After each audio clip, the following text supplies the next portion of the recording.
Hi there, my name is Dr. Kelly Clarke, and today I'd like to talk about intelligence.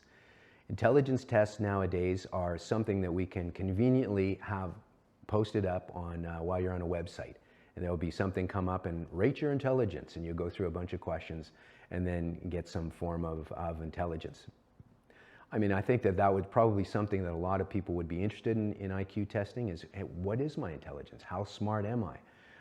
So I wanted to talk a little bit about that today because I think there is an interest in it, and it also relates to psychoeducational assessments that I do in my practice and in schools to help individuals who are struggling academically.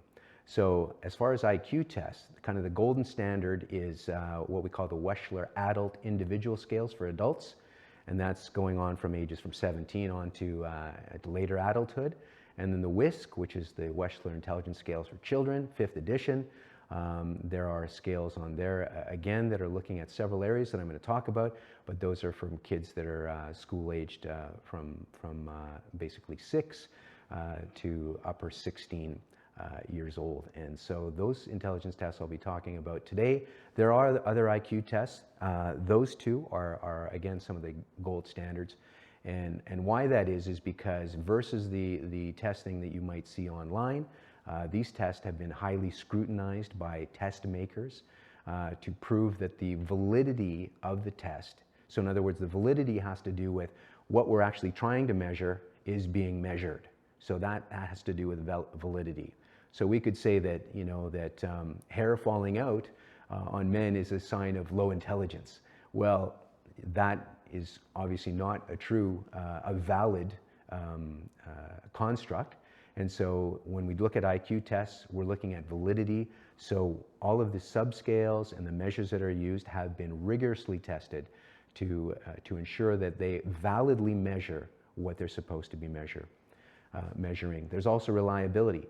So reliability has to do with if you took the test again, that you're likely to get the same score. And so with tests that are online, you know, if the individual is watching TV at the same time as doing this test, it's likely going to change the result as if they did it and they're really focused. So one of the benefits of doing IQ tests, apart from high validity, high reliability, and that they are the gold standard, is that you're doing that one-on-one with a psychologist, and it's in a very scrupulously ideal setting to get the best result for the test. So they're not only valid, reliable, but they're also done one-on-one with somebody who is trained to administer them. So what is an IQ test? What is it actually measuring? Well, in general, there's several areas that are measured, and they have to do with people's thinking and reasoning ability. And so when we're looking at intelligence, we're looking at thinking capacity, the ability to think and manage the conceptual demands, for example, in school, work, life. So IQ tests are measuring levels of language development, nonverbal intellectual reasoning that have to do with being able to think and reason through demands of school, demands of life, and using various processes to do that. So I'm just going to quickly go through some of the things that are made up of IQ tests. So in the adult test, the WAIS-4, what is used there is what we call the verbal comprehension domain. And so the verbal comprehension looks at global knowledge, so the ability of somebody to know details or information about the world. And it looks at vocabulary and looks at the ability to use analogical thinking. So that has to do with the ability to compare, contrast, recognize similarities between language spoken objects, and that has something to do with the ability of the person to manipulate language-based thinking. So somebody very strong with verbal comprehension is predictably thought to be stronger with language reasoning. So for example, social studies and English. And oftentimes I remember these conversations growing up.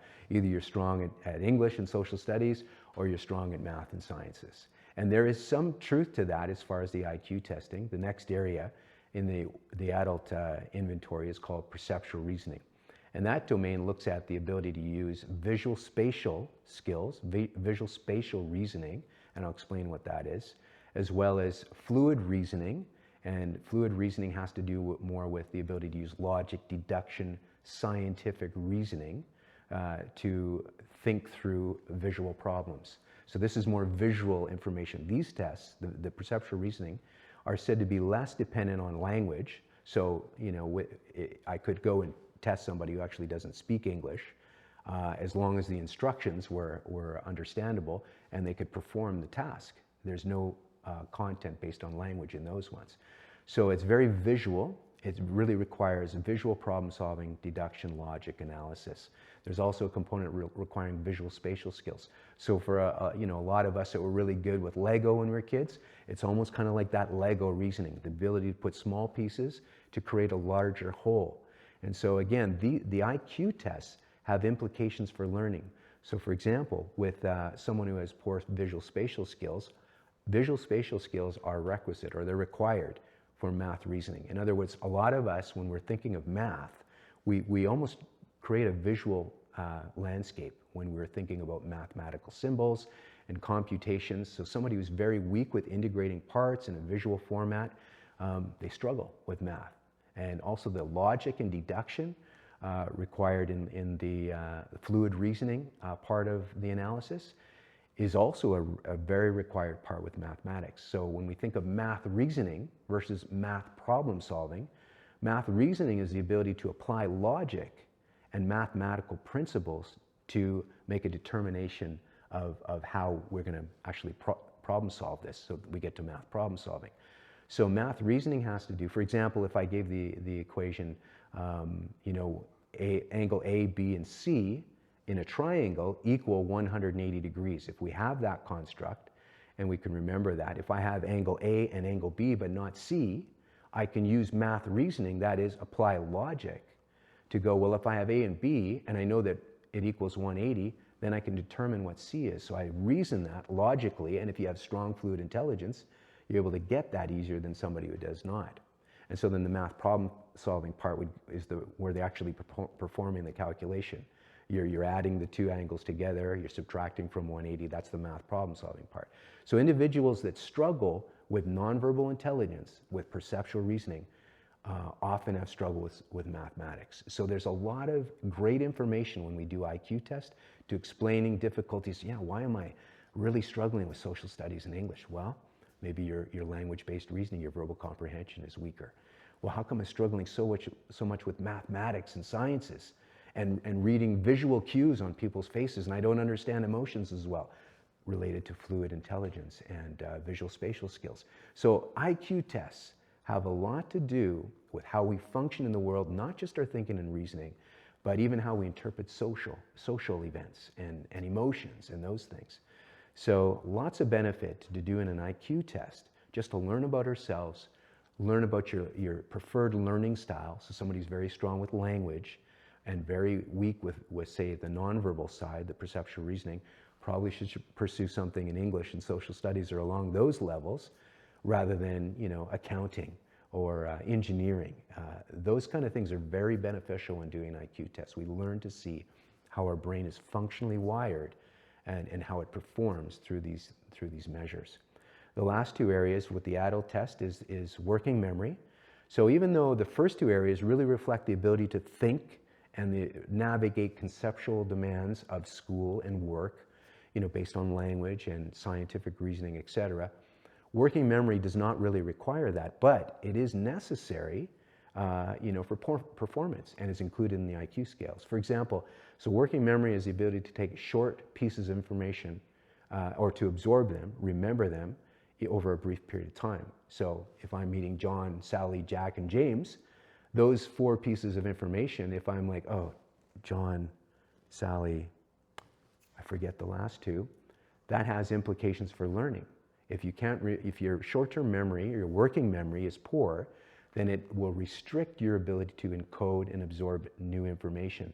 So working memory is also an important thing with IQ testing. We learn people's functioning even with short-term memory, and the ability to absorb content in school or work. So you might be the individual that, somebody will teach me something at work, I forget it 5 minutes later.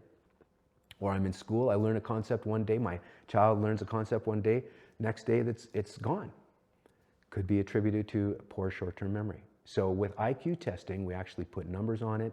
We compare the results of a child or an adult or an adolescent compared to basically a data bank, or we call it a normative sample, and see how they compare to other individuals. So you might find, I always thought I had great short-term memory, and when we compare you against, a large sample of individuals who've done this testing, we'll recognize, well, actually I'm lower than I thought. And so, but that explains some things. That explains why I forget information that I've been exposed to. So working memory is another thing and has implications for learning and our job performance. The last area that's typically evaluated is processing speed. And that's kind of like mental working speed. It's how quickly the mind can work through visual information. So individuals that struggle in this area, they take they're not able to process information very quickly. They invariably have difficulties finishing tests on time. So kids with these issues, they struggle with finishing tests on time. They're the last to complete things.